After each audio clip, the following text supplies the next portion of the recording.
Okay, this video will have several levels, 4 levels to be exact, and I bet not even 10% of you will get to the last one. So I challenge you to get to the last level. Hi, my name's Marcel and you guys officially have Alzheimer's. You forget my name, you forget my handle, and you even forget my age. Like what? I'm not 50 years old, goddamn. Okay, now these are the 3 steps any advanced artist should be able to do. You need good line quality. Then you need to be able to turn 2D objects into 3D objects. And then you need to be able to bend and manipulate your shapes while drawing. Now, I did make video exercises about all 3 of those already, but if you've mastered all of them, then you can practice all of these skills with a lesson called shape design. Sorry, but how do I know if I mastered all 3 of those skills? Like, how do I know if I've mastered line quality and 3D objects and bending spaces and stuff? How did you control the TV just now? Let's just practice if you've mastered all 3 of those skills by doing a little warm-up. So let's grab some pencils and your sketchbook or a piece of paper and let's get warmed up. Like a sir.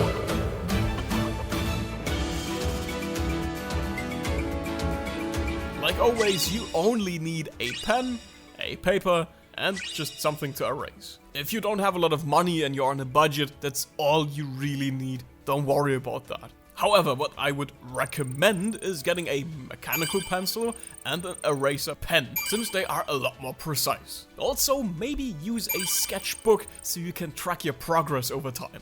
If you want to use the same art supplies that I use, maybe just check out my art supply list on my website. I linked my exact pen and papers there.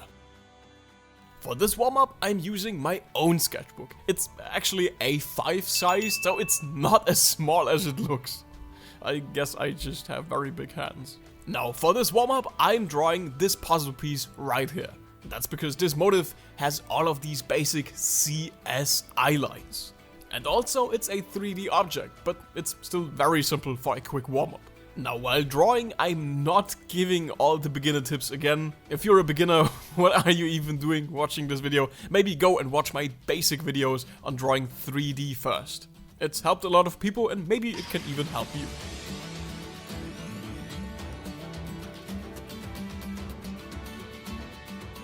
Now, I think the hardest part is always nailing the perspective.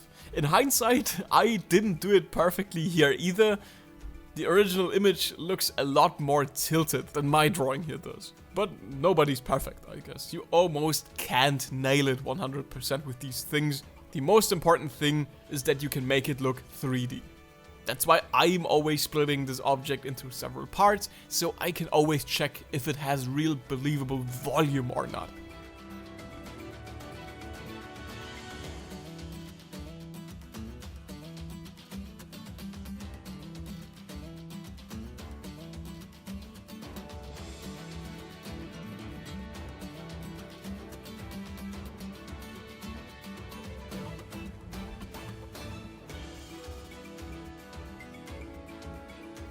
All in all, I would say this warm-up took me about 15 minutes. I really tried keeping it as symmetrical as possible, but the best way to check is always using the canvas flip. That basically just means flipping your original drawing horizontally, so you can check if it still looks good that way. If you're drawing digitally, flipping your drawings is literally just a mouse click. But if you're a traditional artist like me, you can always do a canvas flip by taking a photo of your drawing and, well, just flipping your photo. Like I said, I didn't get the perspective perfectly, but it's a nice warm-up and I think it looks pretty 3D and believable, so I'm satisfied with that. Also, if you now want to get a fancy sketchbook that can withstand all of that erasing, you can get my dealer sketchbook in my online shop.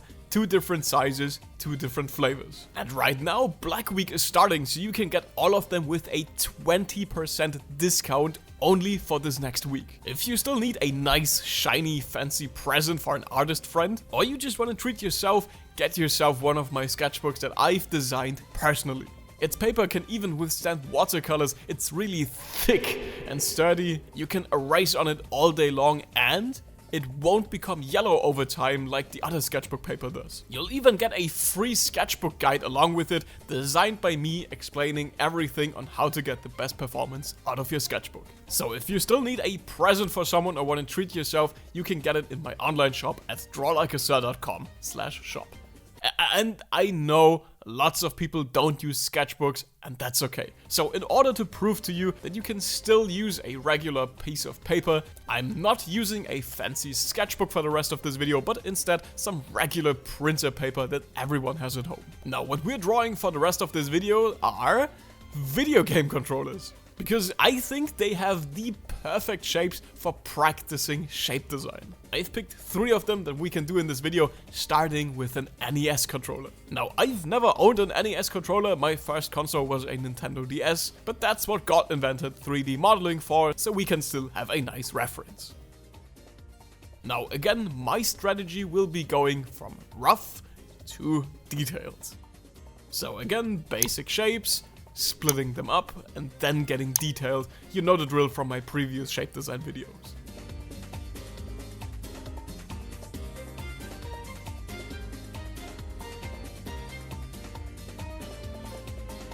I think the hardest part here was to draw these long strokes here. Drawing such a long, consistent line freehand is really challenging. But it's great exercise since everyone needs to draw a long line eventually. Like if you need to draw a vanishing point freehand, or for example, you want to measure stuff out. And that's again why shape design is the best drawing practice. Because you need all parts of this exercise basically in every kind of drawing. Again, first thing is that I'm trying to nail the perspective here, and I think I did a better job this time around, but I know it's not gonna be perfect. I've made my peace with the fact that you can't be as perfect freehand as a literal machine that cuts things perfectly, and that's okay. As long as I can make it look 3D, I can make my peace with it.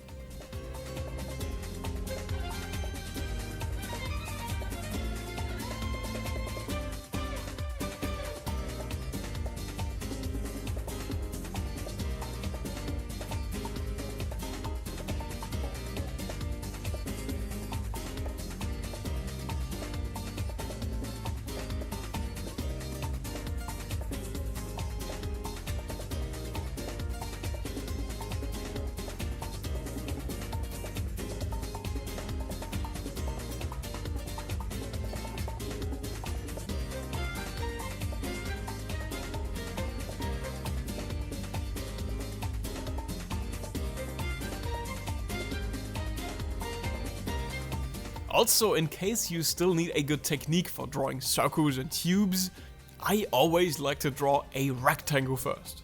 Now then, I just split this rectangle in even halves, like I always do, and then, well, I just go from there.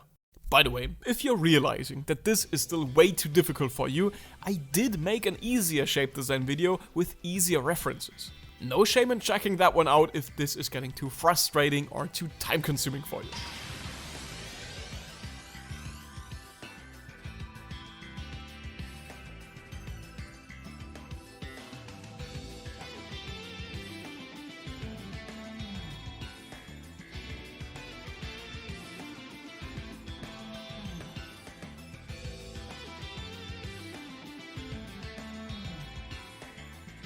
Alright then, if you wanna, you can like shade it or add the Nintendo font or whatever, but I don't really care about making my exercise drawing look pretty, cause it's just that, an exercise. This from level 1 to 3 took me like 30 minutes each. So don't worry if you need to take your time, because so did I. Alright, so the second one's gonna be a bit harder because we're drawing a so-called joystick. What were they thinking with that name, Bruder, was? But I still think this mixture of circles and tubes makes it really challenging, but also really worth practicing with. And again, drawing a perfect circle freehand is borderline magic, but it's an exercise, so failing is allowed. There's one important thing I want to mention, by the way. There was a comment on my last shape design video asking about a vanishing point. And yeah, it's super important to keep that in mind. All of these lines don't straight up point down, but instead they are mostly angled towards a point. And yeah, drawing this correctly is basically impossible without having a vanishing point in mind.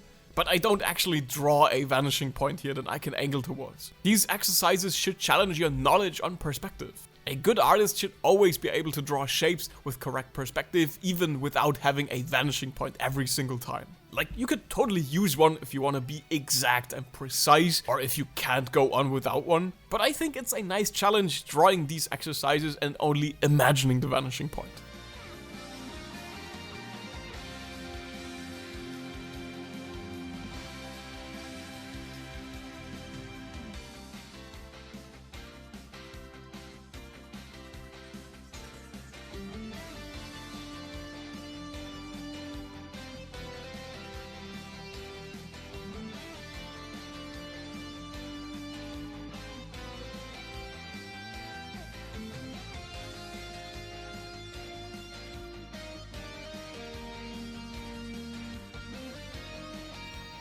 Okay, so the circles on the inside are probably the most challenging part here. My strategy on drawing circles is the same one I mentioned before in level 1, but this time I'm actually elevating them a bit, just like they are in the reference. And I'm sure this isn't gonna look perfect, and maybe you can even nail this better than I can, but this is basically the closest thing I can do here.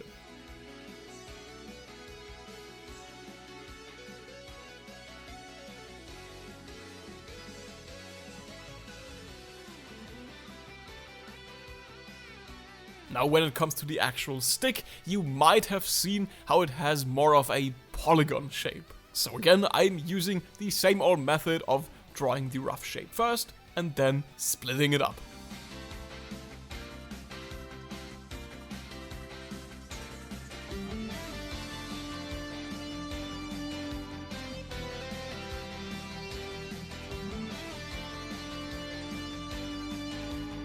Okay, you can see how this one was a bit more challenging. Again, pretty sure some things are off here, but again, you don't do it for the result, you do it so you can get better in the process. And now, for the last controller.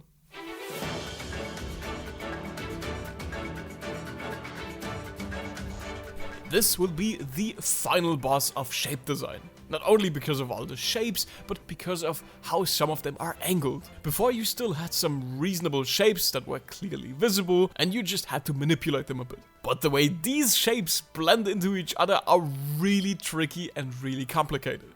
What you're about to see, I would say, was an okay-ish job.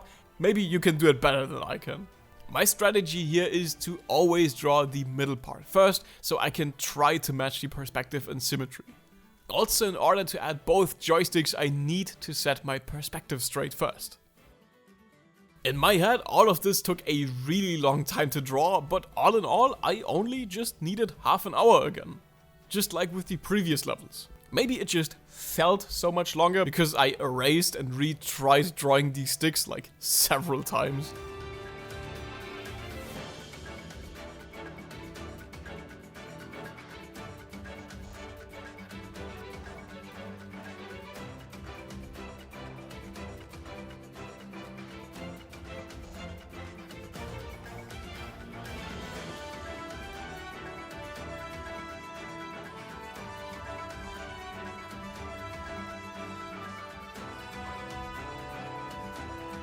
Now, this is the point where you really need to have an idea of a vanishing point in your head.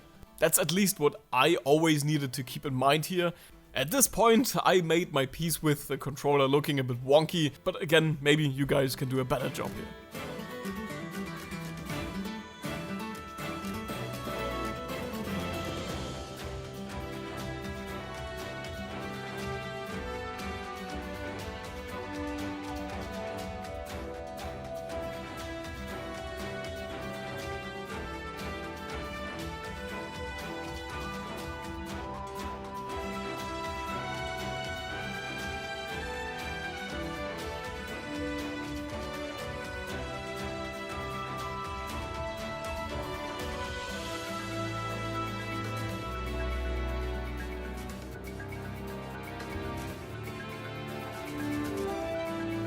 Now, I think this was by far the hardest controller design to draw, and you probably felt that while drawing this together with me.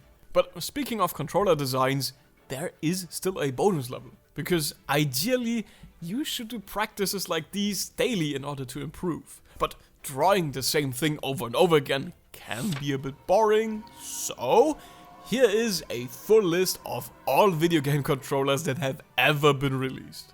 Depending on how confident you are, you can pick the one you want to draw and look up some references on Google Images. So yeah, the very last challenge is the one you pick out for yourself. Maybe even pick the controller of your favorite console. So basically, you decide how hard this last controller design is gonna be. Now, thank you guys so much for watching. Don't forget to take a look at my online shop. My sketchbooks are on discount during Black Week, so definitely check that out next. Well done. See you guys next time. Goodbye.